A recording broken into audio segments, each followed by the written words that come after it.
ब्रह्मा का पिता है, कौन विष्णु की मां, शंकर का दादा कौन है, हमको दे बता। ये जानने के लिए कृपया सुनिए। जगत गुरु तत्वदर्शी संत रामपाल जी महाराज के अमृत वचन सर्व पवित्र धर्मों के पवित्र शास्त्रों के आधार पर। तो ऐसे ही एक गरीबदास जी का शिष्य किसी कामवश कहीं जा रहा था और उसने गर्मियों के दिन थे, रास्ते में एक गांव के बाहर किसी तालाब के किनारे बैठकर स्नान करके सुबह सुबह नित्यनेम कर रहा था। सुबह का नित्यनेम कर रहा था। तो वहां पर एक वासियर गांव है पंजाब स्टेट में, लुधियाना से थोड़ी सी दूरी पर एक वासियर गांव है। उस वासियर गांव में एक राम राय नाम के एक बहुत बड़े भूमिपति थे, किसान थे, जिनके पास 800-900 बीघा जमीन थी और परमात्मा की बहुत चाह थी उस व्यक्ति को। और वाणी, जो गुरु ग्रंथ साहिब की वाणी से भी वो लोग काफी प्रभावित होते हैं, पंजाब के जो वासी हैं। तो उसने सुबह सुबह जब वो परमात्मा की वाणी सुनी, सुरीली आवाज में वो भक्त गरीबदास जी का शिष्य बोल रहा था, तो वो बैठ गया वहां जा करके। कौन? राम राय, उसको उर्फ नाम से झूमर करा भी कहते थे। तो वो बैठ गया वहां पर, सुनता रहा। जब उसने अपना पूरा क्रियाक्रम कर लिया तब उसे प्रार्थना की कि महाराज जी भगत, ये वाणी कौन से महापुरुष की है? सारी डिटेल बताई गई कि गरीबदास जी महाराज हैं, उनको परमात्मा मिले थे, सतलोक लेकर गए थे। आंखों देखने के बाद फिर उस परमात्मा की महिमा का वर्णन इस वाणी में किया हुआ है। तो उसने उस गरीबदास जी के शिष्य से पूछा राम राय ने, क्या ये संत चोला छोड़ गए या अभी जीवित हैं? उनको बताया गया कि वो अभी वर्तमान में है। तो उस पुण्यात्मा राम राय जी ने सोचा भी ऐसे महात्मा के तो दर्शन करने चाहिए जो इतनी अमृतवाणी वर्तमान में बोल रहे हैं, ये कोई आम व्यक्ति नहीं बोल सकता।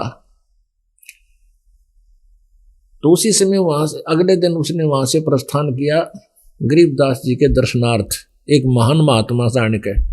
पुण्यात्मा, हमने संत की वेशभूषा कैसी जान रखी है कि या तो मुंड मुंडा रखा हो, कति उस तरह फिरवा रखा हो सिर पे, और मूछ मुंडा रखी हो, कति गोटम गोट हो रहा हो, लाल कपड़े पहन रखे हो, तो वो महात्मा होता है। हम मानते, ऐसा मानते थे जब तक हमें अध्यात्म ज्ञान नहीं था और संत की पहचान नहीं थी। या फिर सिर पे बड़ी जटा हो, जैसे सरदार रखते हैं, और दाढ़ी हो, केवल लंगोट बांध रखा हो, शरीर पर राख मसल रखी हो, हाथ में चिमटा हो, धूना ला रखा हो, आग जला रखी है आसपास, या कति को कान पड़वा रखा हो, ऐसी वेशभूषा वाले को हम संत महात्मा मानते थे। यही दृष्टिकोण था उस राम राय का। अब राम राय जी वहां से पैदल चले, लगभग 250 वर्ष पहले की बात है। तो वहां पहुंचे, कहाँ? छुड़ानी जाकर पूछा कि भाई महाराज गरीबदास कहाँ है? तो किसी ने बताया भाई महाराज तैसा कोई ना, एक किसान है, वो सामने मकान है उसका। वहां जाकर पूछा भाई गरीबदास महाराज जी से मिलना है मैंने। तो वहां कुछ भक्त बैठे थे, गांव इधर उधर के आए थे। उन्होंने कहा भाई महाराज जी तो खेतों में गए हैं, जंगल में गए हैं घूमने के लिए। राम राय ने पूछा कि कितनी देर में आएंगे? वहां उपस्थित व्यक्तियों ने बताया भी पता नहीं, मौज है उनकी, आओ तब आ जाए, ना हो तो शाम तक भी ना आवे। तो उस राम राय ने सोचा मैं 250 किलोमीटर आ गया, 300 किलोमीटर आ गया, अब दर्शन करके ही जलपान करूंगा। आया उद्देश्य यही लेकर था। तो उसने पूछा भी कौन सी दिशा में गए हैं जंगल में, वो वहीं ढूंढ लेता हूं। उन्होंने बता दिया इस साइड में गए हैं। तो वो राम राय वहीं से चल दिया। आगे से क्या था, गरीबदास जी किसान थे, जाट उसमें जाति में जन्म था, किसान थे और अपना हल जोतते थे। उस समय वो अच्छी एज हो गई थी भगवान गरीबदास जी की। अपना हल जोतते थे, घर का सब कार्य करते थे सुचारू रूप से। तो जंगल से पशुओं का चारा काट के, जैसे ज्वार काट के उसका बंडल सा बना के बरोटा और सिर पर रखे आम थे सुबह सुबह। अब उस राम राय जी ने, सरदार जी ने पूछा उनको किसान जानकर, कहने पूछा, रे भाई मैंने गरीबदास महाराज जी से मिलना है, आपने देखा उनको? यहां आसपास ही बता रहे थे। अब गरीबदास जी तो अंतर्यामी हो गए थे भगवान से परिचित होने के उपरांत। परमात्मा कहते हैं साहिब तेरी बंदगी से जीव होत, परमात्मा पीव बन जाता है। तो उसने अंतर्यामी दृष्टिकोण से देखा कि ये भगत दूरता रहा है और इसकी सोच ये है कि साधु संत ऐसे होते हैं। और गरीबदास जी ने, जैसे हरियाणा के व्यक्ति आज से 50-40 वर्ष पहले रहते, अभी बहुत से ऐसे ही हैं, 90-60% अभी धोती कुर्ता और सिर पर एक साफा वो बांधते हैं। तो गरीबदास जी अपने धोती कुर्ते में आम बिल्कुल सिंपल मैन जैसे आम नागरिक रहते ऐसे, और सिर पे पशुओं का चारा रखे हुए आ रहे थे। अब गरीबदास जी जान गए कि भगत जी ने सोच रखा है कि महाराज जी तो ऐसा पावेगा मेरे बारे में, अपनी कल्पना से सोचे हुए है ये कि किसी बड़ी बड़ी दाढ़ी होगी, हाथ में चिमटा होगा, नंगे पैरा घूम रहा होगा। और यदि मैंने ये कह दिया कि मैं हूं गरीबदास, बोल क्या काम है भाई, तो मेरी एक नहीं सुनेगा, इतनी दूर से इसका आना विफल होगा। इसलिए गरीबदास जी ने कहा कि आजा मेरे साथ भाई, मैं मिलाऊंगा गरीबदास जी से। तो उसने कहा कि कहाँ है वो, कि आजा मेरे साथ, मैं आपको उनके उससे मिलाऊंगा। अब वो राम राय जी चल पड़े वापस। अब जो ही वो आए वहां अपने महल घर के पास, तो उनके जो सेवक थे वो आसपास के गांव से आए हुए थे। उन्होंने, किसी ने तो उनका वो जो सिर पे रखा हुआ था पशुओं का चारा वो ले लिया, आदर सत्कार से दंडवत प्रणाम किया। अब उसने, राम राय ने उन उपस्थित व्यक्तियों से पूछा कि ये कौन है, कि यही तो है गरीबदास महाराज जी। अब उस राम राय ने सोचा, तेरा गजब हो, यो इतनी दूर आया और खोदा पहाड़ और निकली चुईया। यू महाराज जी बताओ, इसने माथा टेक कर दुनिया, ना कोई दाढ़ी रख बढ़ रही, ना इसके कोई सिर पर केस, ना मूंड मुंडा रहा, ना लाल कपड़े पहन रखे, गृहस्थी आदमी तो किसान है। ऐसा किसान तो मैं ही हूं। मेरे पास भी जमीन गरीबदास जी के 1400 लगभग 1375 एकड़ जमीन थी, 2500 बीघा जमीन थी। और राम राय जी भी 900 बीघा के स्वामी थे। तो उस अहम के कारण दुखी हो गया, तेरे की यू महाराज जी बताइए, यू इसे व्याकर महाराज जी, इसे तो मन थे। फिर भी दूर से आया था। गरीबदास जी ने कहा कि आज वो भक्त बैठो। अपने शिष्यों से कोई इधर उधर भेज दिया, किसी को कहा जा तुम ऐसे कर लो, को बैलों को पानी पिला कर लाओ, कोई चारा डाल दो, और स्वयं एक बाल्टी पानी की भरवा ली स्नान करने के लिए, कि एक बाल्टी पानी की रख दो, 10-11 बज रहे थे दिन के, मैं स्नान करूंगा। और सब चले गए वहां से, केवल राम राय और गरीबदास जी रह गए। अब गरीबदास जी स्नान कर लिया, स्नान करके कपड़े चेंज कर दिए, धोती बांधते हैं गाँव में, ये पैंट पजामे तो ही हो गए 20-30 वर्ष ना पहले सब धोती बांधा करते गांव के किसान, छोटे बच्चे भी। तो नहा के एक धोती है बहुत लंबी, लगभग 6 मीटर की होती है वह, यानी 18 फुट लंबा एक थान सा होता है, उसी को बांध लेते हैं। उसी को अलग से सपेर एक बेल्ट की तरह, उसी का एक हिस्सा मोड़ कर बेल्ट की तरह बांधते हैं। तो वो बेल्ट की तरह बांधने लग गया। तो उनके मालिक ने लीला की, एक राम राय से कहा कि भाई सरदार जी आइए मेरी धोती की या बांध दे, अड़बंद बोलते हैं हरियाणा में, एक बेल्ट ने कि इस बेल्ट का गांठ ला दे धोती की, मेरा अंगली का चोट लग गई या काम नहीं कर रही और आजा गांठ लगा दे। अब उसने क्या किया, वो धोती के टुकड़े को ऐसे कर लेते हैं, ऐसे लंबा, और ऐसे ऐसे कर लेते हैं उसको, और उस शरीर के चारों तरफ का लाकर उसका बेल्ट की तरह गांठ ला गए। तो उसने जो ही ऐसे चारों तरफ के लाकर शरीर के जहाँ बेल्ट बांधते हैं राम राय ने, और गांठ लानी चाहिए तो वह गांठ धोती का लाग गई, शरीर के अंदर से निकल गया धोती, गरीबदास जी के शरीर से अंदर से निकलकर गांठ धोती का लागी। अब उसने सोचा तेरे से धोखा लग गया कि तो दोबारा फिर लगा। अब गरीबदास जी नो कर रहे, मुंह इधर उधर कोई जैसे चिंतन कर रहे हो, उसने जल्दी से फेर करी, उस शरीर के अंदर से फिर गांठ धोती का लागी। तीसरी बार फिर सोची जल्दी से कर, तेरा धोखा लग गया तो अच्छा नालायक से। वो तीसरी बार फिर ऐसा ही हुआ।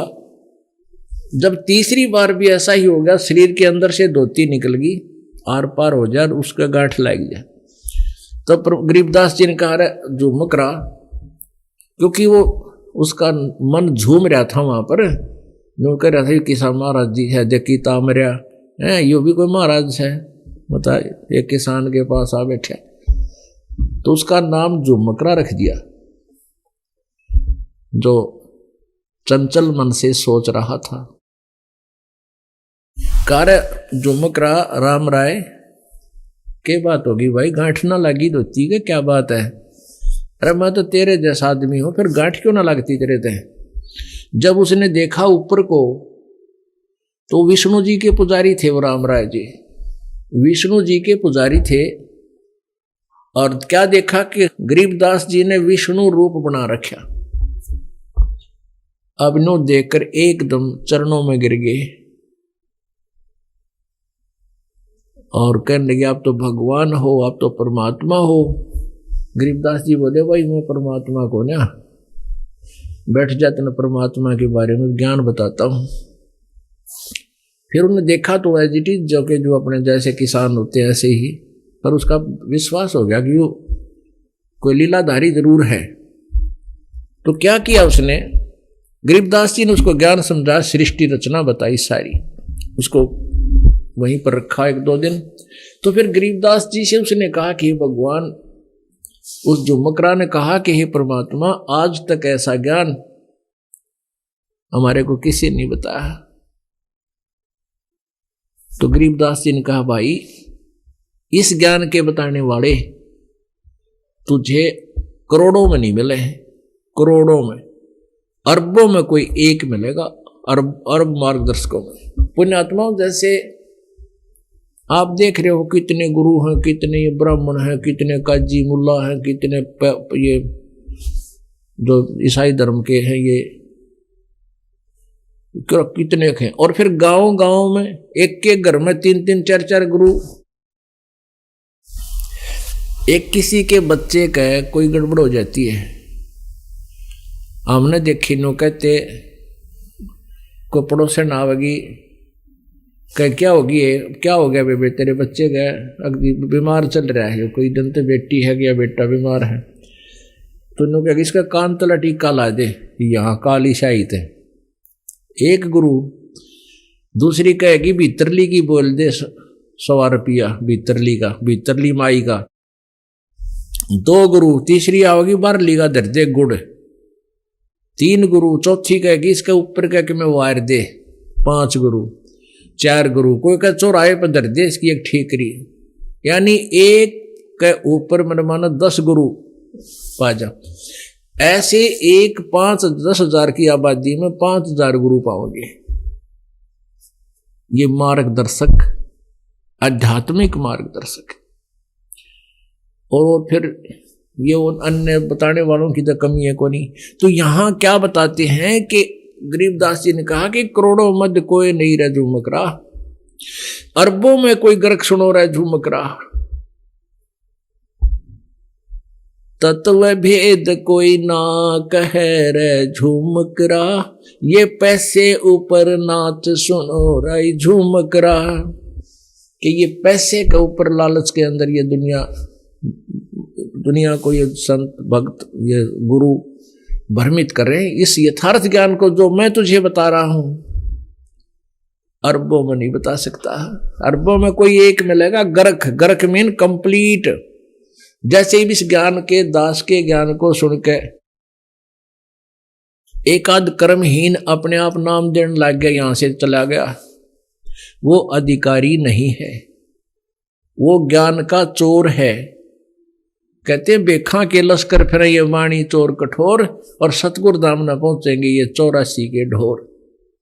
तो ऐसे व्यक्ति अधिकारी नहीं होते। इस दास के अतिरिक्त वर्तमान में इस पृथ्वी पर कोई भी अधिकारी नहीं है सार नाम के देने का, और इस सत नाम के नाम देने का कोई अधिकारी नहीं है। यदि कोई नामदान देता है तो वो धोखेबाज है, आपके साथ धोखा कर रहा है, वो दुष्ट आत्मा है, उससे बच के रहना चाहिए। ऐसे दुष्टों ने तो बैठा रखा है, इतने दिन हो गए हम यहाँ परमात्मा से दूर दुख पा रहे हैं। ये माया के लोभी, कोई महाराज जी को आने का लोभी, मान बड़ाई का भूखा। कहते हैं साहिब के दरबार में गाहक कोट अनंत, भक्ति बतेरे करते हैं लेकिन 4 चीज चाहते हैं, रिद्धि सिद्धि मान और मेहनत। साहिब के दरबार में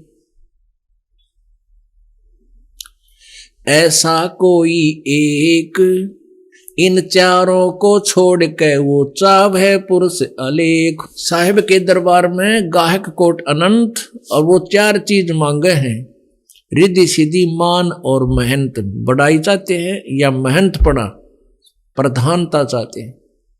और साहिब के दरबार में ऐसा कोई एक, इन चारों ने छोड़ के केवल चाव है पुरुष अलेख। तो जो प्रसंग चल रहा था कि हम परमात्मा से दूर इसलिए हैं कि हम परमात्मा को पहचान नहीं पाए। परमात्मा को ना पहचानने से हम अभी तक दुख पा रहे हैं, और परमात्मा को न पहचानने के कारण ये नकली गुरु और संत और महंत हैं जो प्रभु से परिचित नहीं।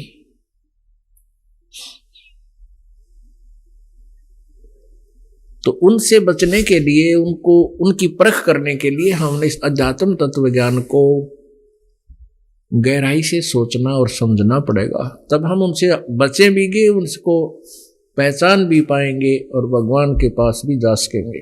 वो परमात्मा परमेश्वर कबीर जी स्वयं आते हैं, सतलोक से चलकर आते हैं, अपने यथार्थ ज्ञान और यथार्थ महिमा को स्वयं ही प्रचार करते हैं। लेकिन जब वो परमेश्वर प्रत्येक युग में स्वयं आते हैं, उस समय उनका विरोध ये नकली गुरु बहुत करवा देते हैं, जनता को उनका शत्रु बना देते हैं। क्योंकि जो ज्ञान यथार्थ है वो पुराने ज्ञान के, लोक वेद के बिल्कुल विपरीत होता है। जिन साधनाओं को वो श्रेष्ठ बताते हैं वो अश्रेष्ठ होती हैं। परमात्मा उनको निर्णय देता है कि तुम जो साधनाएं करते हो ये गलत है, और जिनको वो भगवान बताए हुए होते हैं वो नकली गुरु, तो परमात्मा उनको कहते हैं कि ये परमात्मा नहीं है, इनकी साधना से मोक्ष नहीं हो सकता। इसी कारण से वो नकली गुरु अपनी रोजी रोटी को समाप्त होते देख करके प्रभु के पीछे, परमात्मा के पीछे जनता को भ्रमित करके लगा देते हैं। 600 वर्ष पहले यही हुआ था। जब परमात्मा यहाँ आए थे यही ज्ञान दिया करते थे जो दास आज आपके समक्ष रूबरू कर रहा है, जो सभी वेदों में प्रमाणित है, जो सभी पुराणों में प्रमाणित है और श्रीमद् भगवद गीता में प्रमाणित है। ये परमात्मा 600 वर्ष पहले कबीर जी बताया करते थे, लेकिन इन नकली झूठे गुरुओं ने परमेश्वर के यथार्थ ज्ञान को झूठा कह करके रिजेक्ट करवा दिया। लेकिन आज ये लाल हम पहचान रहे हैं, इसका लाभ उठा रहे हैं। गरीबदास जी ने फिर बताया था कि कोटि जन्म तो भ्रमत हो गए, परमात्मा ने बताया है कबीर जी ने, और कुछ ना हाथ लग्या रे, कुक्कर कुत्ता सुक्कर सुअर खर गदा ओए होए, और कौआ हंस बुगारे। कुकर, कुत्ता, सूकर, सुअर, खर, गधा, गधे, इन योनियों को तूने असंख्यों बार प्राप्त किया है। ओए होए, क्यों किया? क्योंकि आप जी को वो तत्वदर्शी संत मिला नहीं जो जन्म और मृत्यु के दीर्घ रोग को समाप्त कर सके, जो पापों का नाश करने वाले प्रभु की जानकारी रखता हो। पाप नाश हुए बिना भगवान को प्राप्त नहीं कर सकते। और इन अनाड़ी अज्ञानी ऋषि महर्षियों की सोच थ्योरी यही थी कि जैसा कर्म किया है वो भोगना ही पड़ेगा। पूर्ण परमात्मा का विधान है कि जब ही सतनाम हृदय धरो भयो पाप को नाश, और जैसे चिंगारी अग्नि की वह पड़े पुराने घास। अब क्या बताया है कि कोटि जन्म तू राजा की न्यामिटी नमन की आशा, और भिक्षकों का दर दर घूम लिया ये मिला ना निर्गुण रसा। आप ऐसे भी साधक रहे हो, जैसे घर त्याग दिया जंगल में जा बैठे, ऐसे भी महापुरुष हुए हैं। और गांव में आए, नगर से रोटी भोजन मांग कर ले गए, कुछ खाली कुछ कपड़े में बांध कर वृक्ष के टांग दी, टहनी के बांध दी कि कभी ना और कोई ना खोस छीन ले, ऐसे एक रस्सी से बांध देते, थोड़ा लटका करके, उसको कोई नहीं छेड़ता। फिर वो सूख जाती थी, सूख जाने पर सुबह एक दिन ना मांगने जाते थे, उन्हीं से काम चला लेते थे, उनको भिगो के जल में और खा के 2 रोटी, फिर वो साधना तपस्या करते रहते थे। जिसके कारण कहते हैं इंद्र कुबेर ईश की पदवी, और राजा भी कोटि जन्म राजा बन गया, लेकिन जन्म मृत्यु का रोग कटा नहीं उन साधनाओं से। ऐसी कठिन साधनाएं भी की, घर भी त्याग दिया, लेकिन ये रोग कटा नहीं, ये दुख समाप्त हुआ नहीं। क्या बताते हैं कि कोटि जन्म तू राजा की न्यामिटी नमन की आशा, भिक्षुकों के दर दर घूम लिया। भिक्षुक भिक्षा मांग लिया, फिर 2 दिन मांगने नहीं गया, उसी सूखी रोटियों को भिगो भिगो कर खाता रहा। ऐसी कठिन साधनाएं भी की तूने, लेकिन परम संत तत्वदर्शी संत ना मिलने से, यथार्थ साधना ना प्राप्त होने से आपने प्रयत्न भी खूब किए पर व्यर्थ रहे। इंद्र स्वर्ग का राजा, कुबेर धन का देवता, वरुण और ब्रह्मा, ये ब्रह्मा विष्णु महेश आदि देवताओं की भगवान की पदवी भी तुमने पाई। जैसे ब्रह्मा कुमारी पंथ जो चल रहा है, ये ऐसा ही पदस्थ कोई प्राणी है जो कभी ब्रह्मा के उसमें रहा है पोस्ट पे, और ब्रह्मा के जब उसकी पुण्य खत्म हो गए तो वो धक्के दे दिए नीचे आ जाता है, वो प्रेत बना हुआ है। तो वो कहता है अहम ब्रह्मास्मि, अहम ब्रह्मास्मि, मैं ब्रह्मा हूं, मैं ब्रह्मा हूं। और ऐसे भी आत्मा है, वो कभी शिव भी रहा होगा, क्योंकि इनकी सीमा है, इनकी आयु है, इनकी जन्म मृत्यु होती है ब्रह्मा विष्णु महेश की।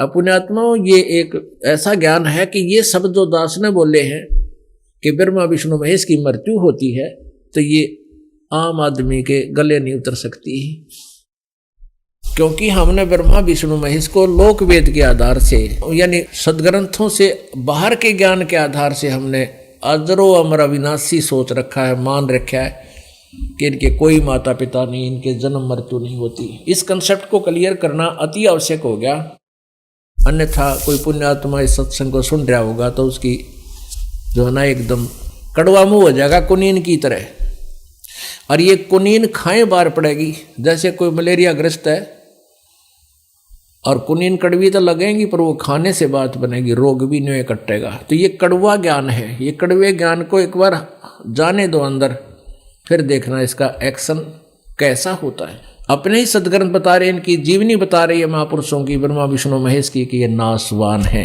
ये देखिएगा श्रीमद देवी भागवत, गीता प्रेस गोरखपुर से प्रकाशित है। ये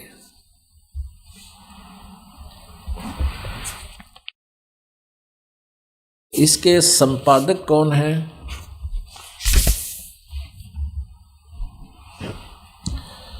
हनुमान प्रसाद पोदार, चिमन लाल गोस्वामी। ये कहाँ से प्रकाशित है? इसके प्रकाशक एवं मुद्रक हैं गीता प्रेस गोरखपुर, गोविंद भवन कार्यालय कोलकाता का संस्थान। ये इनके फैक्स और फोन नंबर है। 123 पृष्ठ पे आपको दिखाते हैं, तीसरे स्कंद में। ये तीसरा स्कंद है और ये संक्षिप्त देवी भागवत है और प्रश्न नंबर ये 123 है। यहां देखिएगा, भगवान विष्णु जी अपनी माता दुर्गा की महिमा सुना रहा है दुर्गा के सामने खड़ा होकर। तुम शुद्ध स्वरूपा हो, यह सारा संसार तुम ही से उद्भासित हो रहा है। मैं ब्रह्मा और शंकर, विष्णु जी बोल रहे हैं, मैं ब्रह्मा और शंकर हम सभी तुम्हारी कृपा से विद्यमान हैं। हमारा आविर्भाव और तिरोभाव हुआ करता है। आविर्भाव माने जन्म, तिरोभाव माने मृत्यु। हमारा तो जन्म मृत्यु होता है, केवल तुम ही नित हो, जगत जननी हो, प्रकृति और सनातनी देवी हो। भगवान शंकर बोले, देवी यदि महाभाग विष्णु तुम्ही से प्रकट हुए हैं तो उनके बाद उत्पन्न होने वाले ब्रह्मा भी तुम्हारे ही बालक हुए। फिर मैं तमोगुणी लीला करने वाला शंकर क्या तुम्हारी संतान नहीं हुआ? अर्थात मुझे भी उत्पन्न करने वाली तुम ही हो शिवे। संपूर्ण संसार की सृष्टि करने में तुम बड़ी चतुर हो। इस संसार की सृष्टि सतिथि और संहार में तुम्हारे गुण सदा समर्थ हैं। उन्हीं तीनों गुणों से उत्पन्न हम यानी ब्रह्मा विष्णु एवं शंकर नियमानुसार कार्य में तत्पर रहते हैं। अब इस लेख से 4 कंसेप्ट क्लियर हो गए, 4 बात क्लियर होगी। नंबर 1, ब्रह्मा विष्णु महेश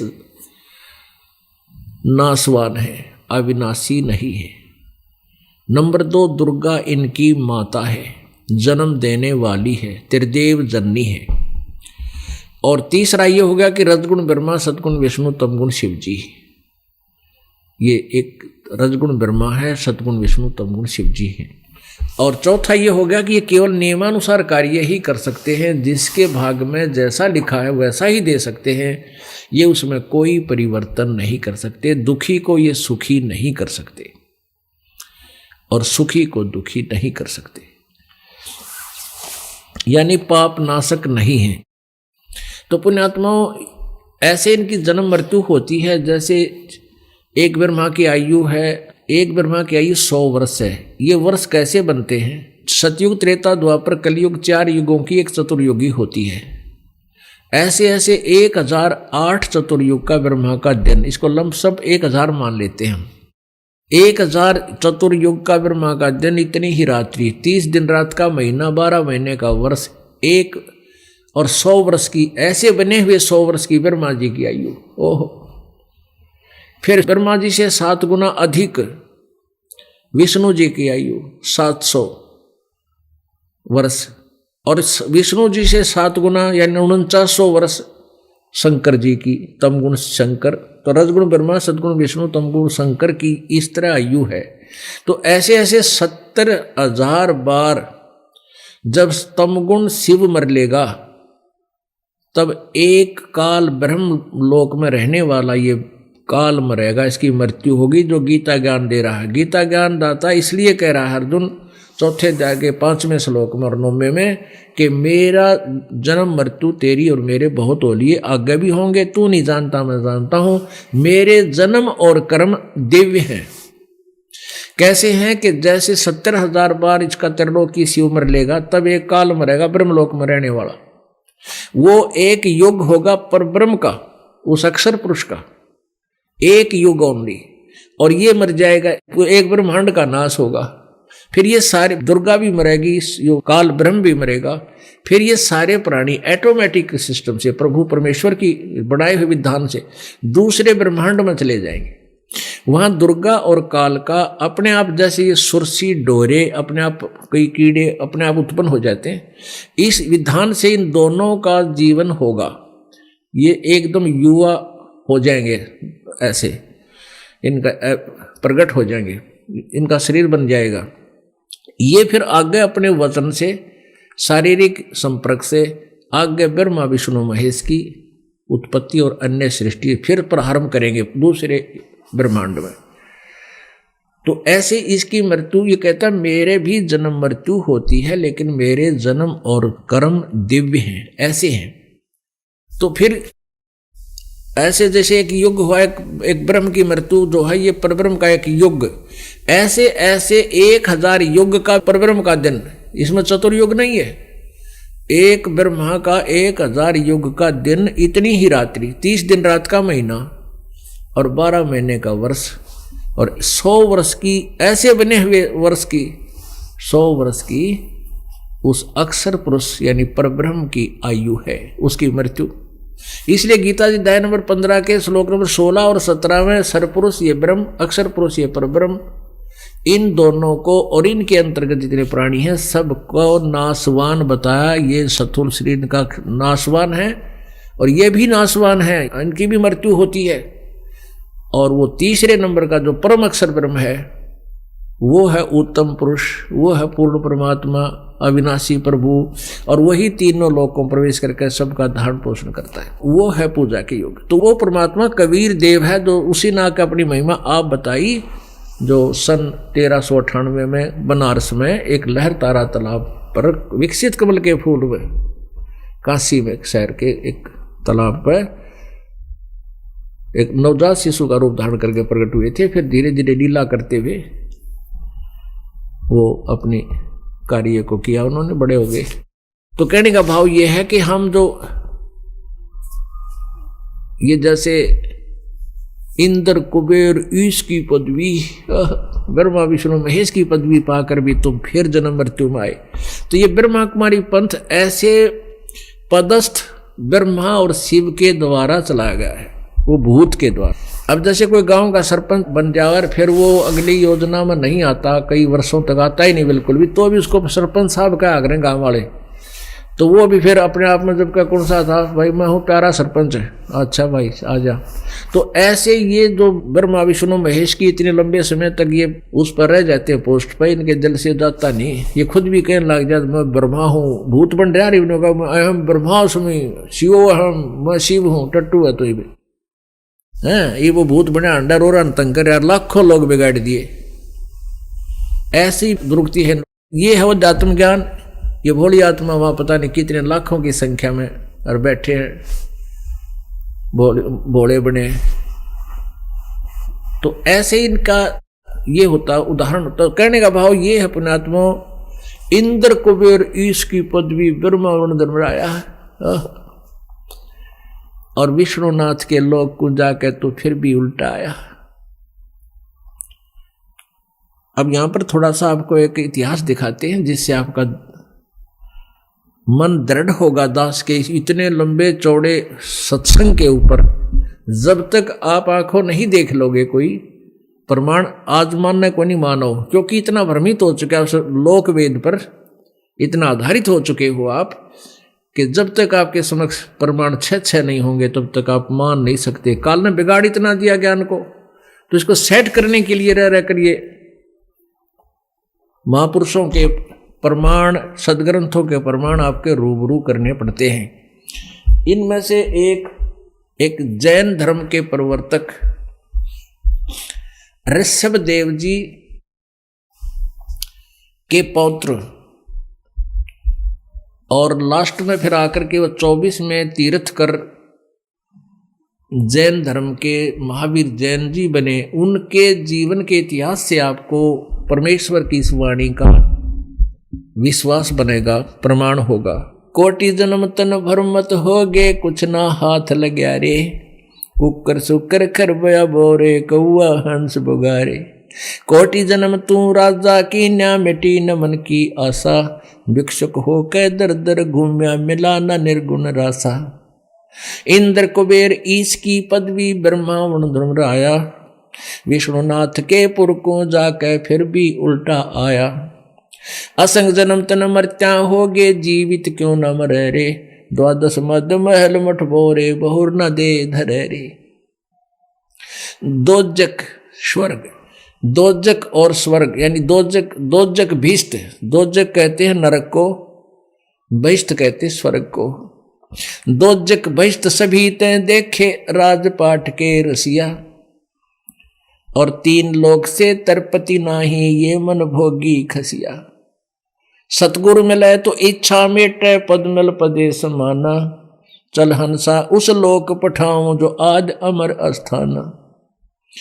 अब गरीबदास जी कहते हैं कि 3 लोक भी अगर इस प्राणी को दे दे तो भी इसका संतुष्टि नहीं होती मन की। कोई संत मिले, तत्वदर्शी संत मिले तो इच्छाएं समाप्त करके परमात्मा में जोड़े। और कहते हैं वहां सतलोक में ये 4 मुक्ति जो यहाँ की अंतिम मुक्तियां हैं, जिनको तुम अंतिम मुक्ति मानते हो, ब्रह्मलोक में चला गया को, सायुज्य सामीप्य, ये इस तरह की 4 मुक्तियां हैं। कहते ये तो वहां, ये तो खत्म होंगी, ये तो समाप्त होंगी, आपको फाइनल नहीं है, चले गए फिर कुछ समय के लिए मुक्ति प्राप्त होगी, फिर 84 लाख योनि में आओगे, वो सुख रहेगा नहीं तुम्हारे पास। और जो साधना हम बताते हैं, सतलोक में जाओगे इन, और ये 4 मुक्ति सदा के लिए तुम्हारे चरणों में सुख ये पड़ा रहेगा। और अविनाशी वो परम अक्षर ब्रह्म उत्तम पुरुष तु अन्य परमात्मा इति उदाहरते, ये लोकत्रयमाविश्य विवर्ती अवैश्वर, वो अविनाशी परमात्मा मिलेगा। ये देखिएगा, आओ जैन धर्म को जाने, ये 2 पृष्ठ पढ़ाते हैं आपको। इससे ये दास ने जो अभी तक आपको मौखिक ज्ञान दिया, भगवान की वाणी बताई, ये सिद्ध हो जाएगी सच्ची। ये इन्हीं की लिखी हुई पुस्तक है, दास ने नहीं बनाई। प्रवीण चंद्र जैन M.A. शास्त्री इसके लेखक हैं। और ये आओ जैन धर्म को जाने, ये इसका नाम है। ओम हरम नमः, ये नकल करा कि ओम हरम, ये हरियम नाम है, इसको हरम कहेंगे, हराम नमः, इनकम्प्लीट। लेखक है प्रवीण चंद्र जैन M.A. शास्त्री, जम्बूद्वीप हस्तिनापुर। प्रकाशक है श्रीमती सुनीता जैन, जम्बूद्वीप हस्तिनापुर, मेरठ।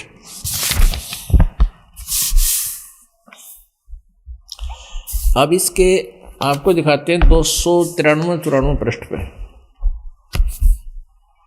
ये विशेष प्रकरण है। आओ जैन धर्म को जाने, 293 पृष्ठ पे।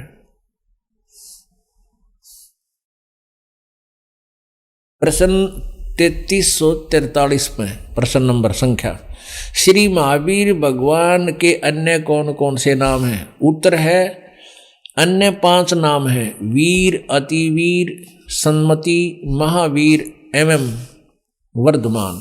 अब 294 पाते हैं। 294 पे है, 3351 नंबर प्रश्न है, श्री महावीर भगवान के जीवन का कथन कहाँ से प्रारंभ होता है? पुरुरवा नामक भील की पर्याय से। एक पुरुरवा नामक भील था, वहां से इसका जीवन, इन्होंने याद है कि यहां से, उनको याद है, यहां से लिखना शुरू किया। और पुरुरवा भील कौन था, उसने क्या किया? ये पुष्कलावती देश की पुंडरीकीणी नगरी में वह भीलों का राजा था। उसने सागरसेन मुनिराज से मद मास मधु का त्याग व्रत लिया था, जिसे जीवन पर्यंत पालन किया। फिर है श्री महावीर भगवान का जीव इस पुरुरा भील के शरीर ने छोड़कर कहाँ गया? पर्याय को छोड़कर कहाँ गया? उत्तर मिला कि पहले तो 100 धर्म स्वर्ग में 1 सागर की आयु वाला देव हुआ। पहले 100 धर्म स्वर्ग में 1 सागर की आयु वाला देवता बन गया। फिर पहले स्वर्ग के बाद महावीर भगवान का जीव किस जीवन में, पर्याय में, शरीर में गया? भरत चक्रवर्ती की रानी, ये भरत जो था जैन धर्म के प्रवर्तक ऋषभदेव जी हैं, उनके पुत्र थे भरत चक्रवर्ती की। और जो भरत चक्रवर्ती की रानी अनंतमती से मारीची नामक ज्येष्ठ पुत्र हुआ। तो ये जो मारीची था, महावीर जैन का जीव मारीची बना, भरत का पुत्र और ऋषभदेव जी के पौत्र हुआ। फिर मारीची के शरीर से कहाँ गया? क्योंकि मारीची वाले जीव ने अपने दादाजी से, ऋषभदेव जी जैन धर्म के प्रवर्तक से, नाम लिया था। और उन्होंने ओम नाम ही जाप करते थे और कोई मंत्र नहीं होता था। उस ओम नाम के जाप करने से और हठ तप यज्ञ करने से क्या गया मिला इस मारीची वाले जीव को? ऋषभदेव के शिष्य को, डायरेक्ट शिष्य था ऋषभदेव का, ये ब्रह्म स्वर्ग में देव हुआ, ब्रह्मलोक में चला गया। उसके बाद फिर ब्रह्म स्वर्ग से कहा महावीर भगवान का जीव किस पर्याय में गया? अयोध्या नगरी में कपिल ब्राह्मण की काली स्त्री से जटिल नामक पुत्र हुआ, फिर स्वर्ग में गया। अब लंबा ना करते, फिर आगे ये हुआ, ये स्वर्ग में गया, फिर गौतम ब्राह्मण की कौश की पत्नी से अग्निमित्र नामक पुत्र हुआ, फिर महेंद्र स्वर्ग में गया। अब 295 पे तोड़ पाटेगा। मंदिर नगर में सालकाय ब्राह्मण की पत्नी से भारद्वाज नामक पुत्र हुआ, और भारद्वाज से फिर के बना? महेंद्र स्वर्ग में देव बना, महेंद्र भारद्वाज के शरीर को छोड़कर। महेंद्र स्वर्ग से महावीर भगवान का जीव कहाँ गया? इतर निगोद में एक सागर की आयु वाला निगोदिया जीव है। निगोद से निकलकर श्री महावीर भगवान का जीव कहाँ गया? अब देखियो कहाँ गया। उन्होंने अनेकों भाव धारण किए जो इस प्रकार हैं।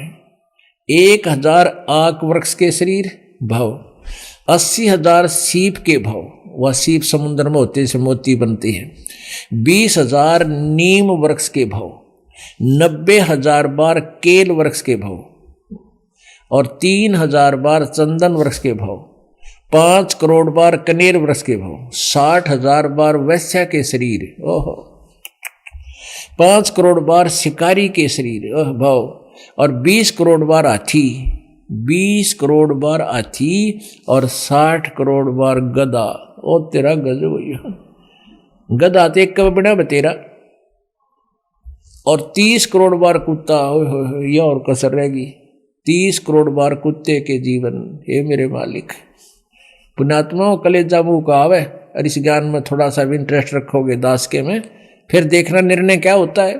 30 करोड़ बार कुत्ता हुए वो महान आत्मा है, और 60 करोड़ बार नपुंसक, 20 करोड़ बार स्त्री, और 90 लाख बार धोबी, 8 करोड़ बार घोड़े के भाव, ओह, और 20 करोड़ बार बिल्ली, 60 लाख बार गर्भपात से मरने, और केवल 80 लाख बार देव पर्याय को प्राप्त हुआ किया।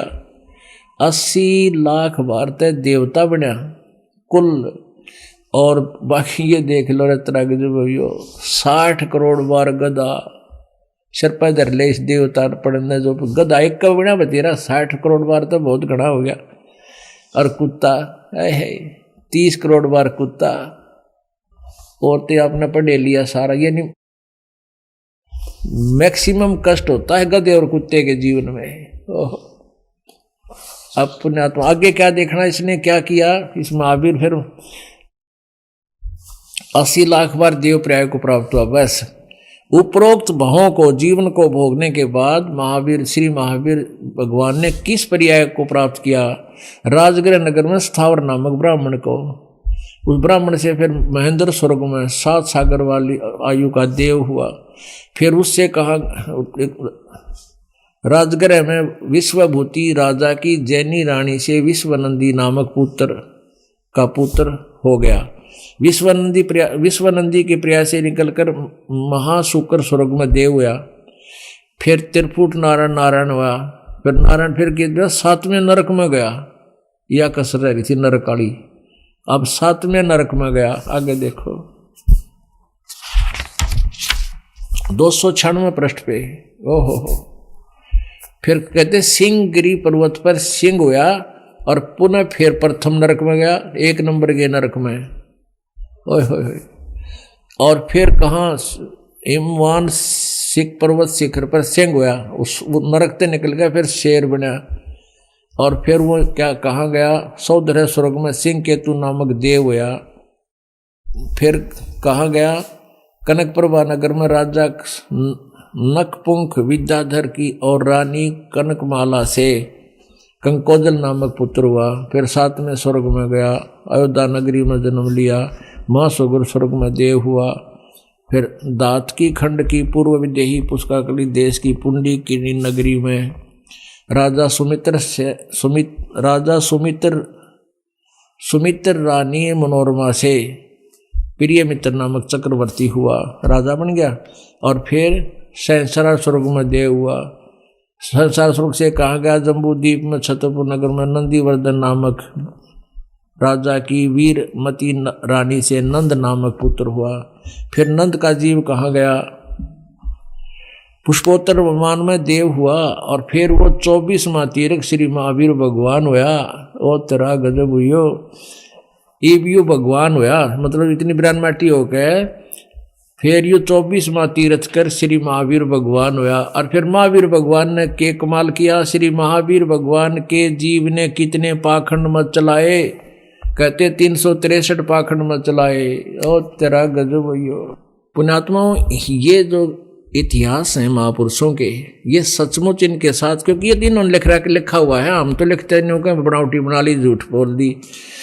इन्होंने सही लिखा है ये, और ऐसा ही इनके साथ बीता है। पुण्यात्माओं, जब ये मारीची रूप में, मारीची के शरीर में यही आत्मा और सीधी ऋषभ देव जी की शिष्य बना, जो इनका दादाजी थे, वो केवल ओम नाम का जाप दिया करते थे और कोई मंत्र नहीं था, या हठ योग करते थे। उनसे ये क्या बना? केवल 83 लाख बार तो यो देवता होया, और बाकी 60 करोड़ बार गधा, 30 करोड़ बार कुत्ता। और तेरा गजब भैया। तो ये इसलिए था कि इन साधनाओं से, उस परम अक्षर ब्रह्म की पूजा ना करने से जैसे कर्म किए हैं वो दोनों भोगने ही पड़ते हैं। नरक में भी गए, स्वर्ग में भी गए, महास्वर्ग में भी गए।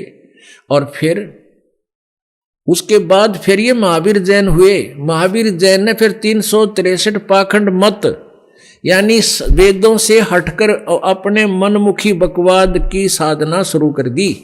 अब महावीर जैन द्वारा बताए चलाए गए पाखंड मत से मुंह पट्टी बांध कर नंगे पैरें घूमना, बाल पाट देना है, नंगे रहना, कति नहीं बसता, ये पाखंड मत हैं।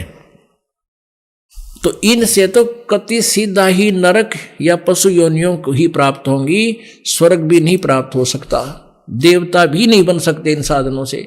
क्योंकि वो उस आत्मा ने मारीची वाले जो शरीर में ऋषभ देव जी से सीधी दीक्षा प्राप्त की थी, उसके बाद उसने ओम नाम के जाप से साधनाएं की।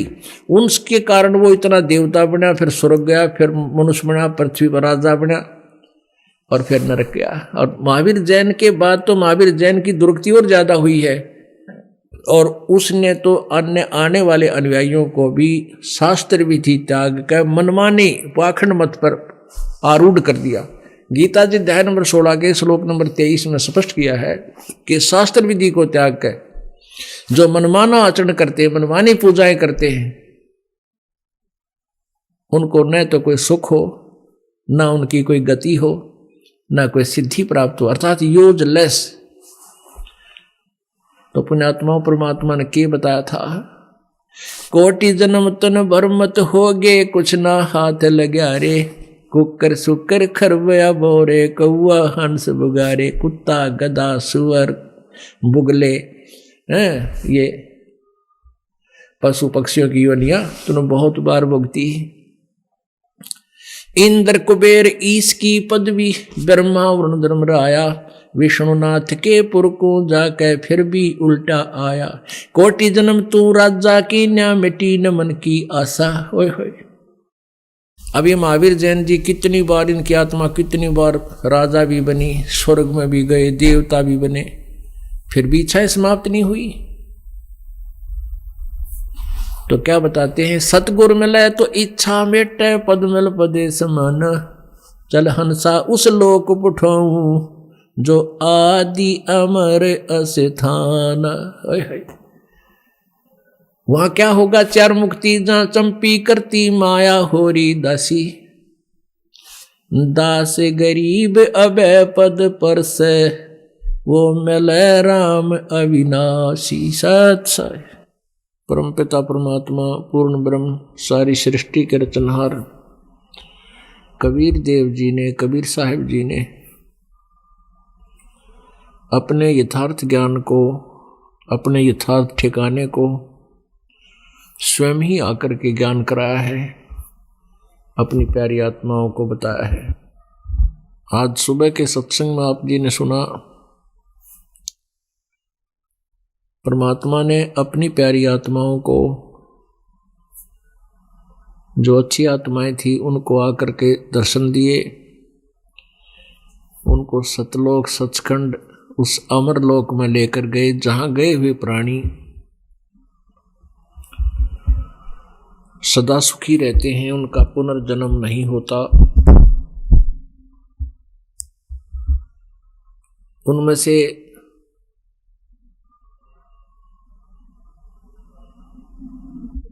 बहुत से पुण्यात्माओं ने जो परमात्मा से परिचित हुए, प्रभु की महिमा का आंखों देखा वर्णन अपनी अमृतवाणी में किया।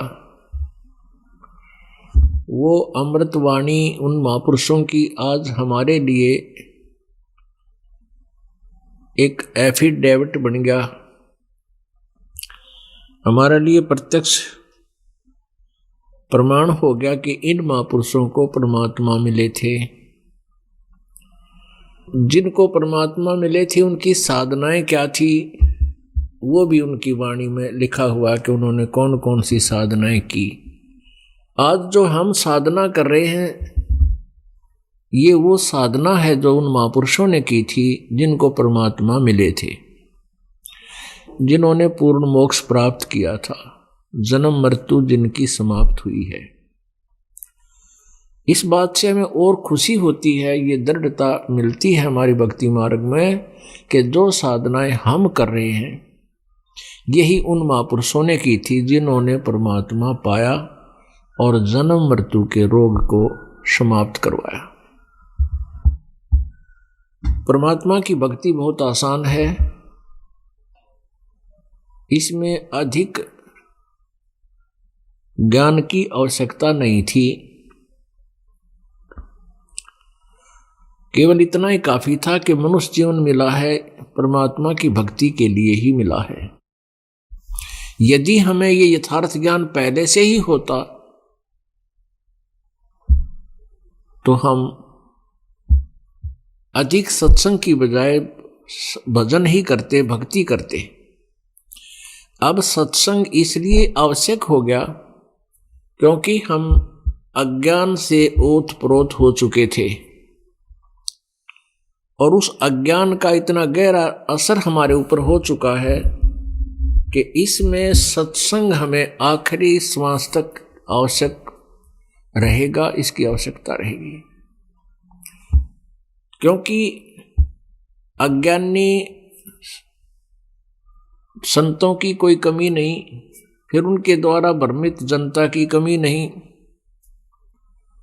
वो वही ज्ञान बोलते हैं जो शास्त्र के विरुद्ध होता है। आप जी यहाँ सत्संग सुनकर जाते हो, आप जी तो दृढ़ हो जाते हो कि हम बिल्कुल सही साधना कर रहे हैं, क्योंकि हमारे गुरुदेव ने सारे प्रमाण हमारे सामने रख दिए हैं। फिर भी वो चतुर प्राणी ऐसे होते हैं जो भक्तिहीन हैं, ज्ञानहीन हैं, वो कोई ना कोई तगड़मबाजी आपके सामने अड़ाए ही रखते हैं और उनसे डिस्कस करना आपका एक स्वभाव बन जाता है।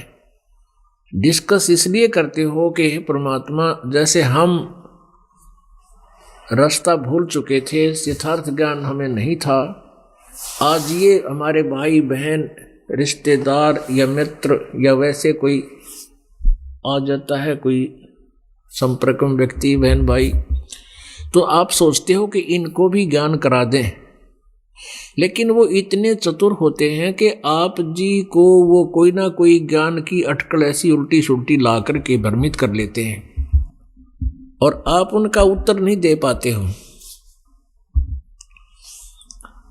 तो जिस कारण से आपको भी शंका बन जाती है कि इसने कुछ बोला है, वो कुछ ठीक सा ही लग रहा है, तो उसके लिए फिर आप भी भ्रमित हो जाओगे। तो आपको फिर यहाँ सत्संग सुनना अति आवश्यक है, ताकि आप फिर दोबारा उनसे प्रश्न उत्तर होवे तो उनका जवाब देने योग्य हो जाते हो। क्योंकि इन सत्संगों में जो दास सत्संग करता है, इसमें सभी प्रश्नों के उत्तर आपको धीरे धीरे मिल जाते हैं। इसलिए आप जी को सत्संग की आवश्यकता बहुत है।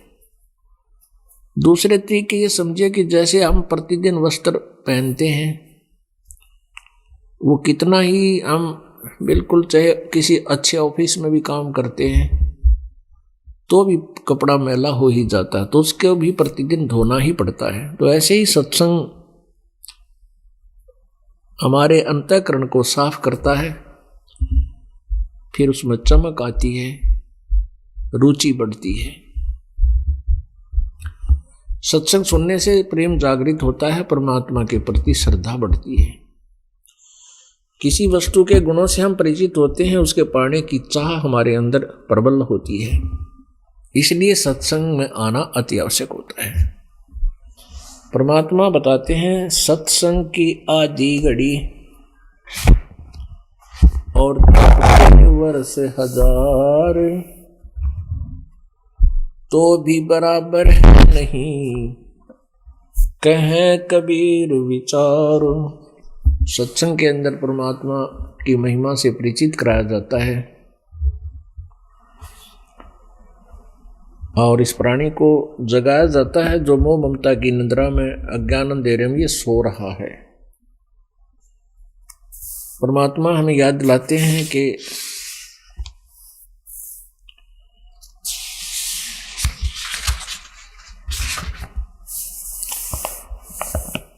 प्रभु की भक्ति करने से जीव मोक्ष हो जाएगा, इसका जन्म मृत्यु सदा के लिए समाप्त हो जाएगी। जैसे आज आपने सुबह सुना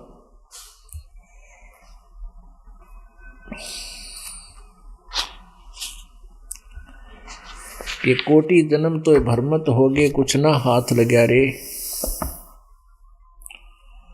कुकर सुकर खरबा बोरे, कौआ हंस बुगारे। और फिर साथ में ये भी सुना आपने ये भी देखा कि सत साधना ना करने से किस प्रकार महापुरुषों की दुर्गति हुई। जैसा कि महावीर जैन जी का इतिहास आपको आपके रूबरू कराया।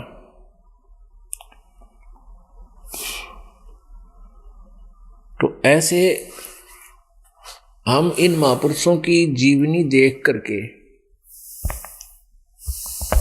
और परमात्मा की सतभक्ति से कैसे तुलना करके हम अपने मार्ग पर दृढ़ हो जाएंगे। इस काल भगवान ने ऐसी समस्या पैदा कर रखी है, अब कलयुग में विशेषकर इसने सैकड़ों प्रकार की तो भाषाएं बना दी। 200-400 किलोमीटर के बाद भाषा चेंज हो जाती है।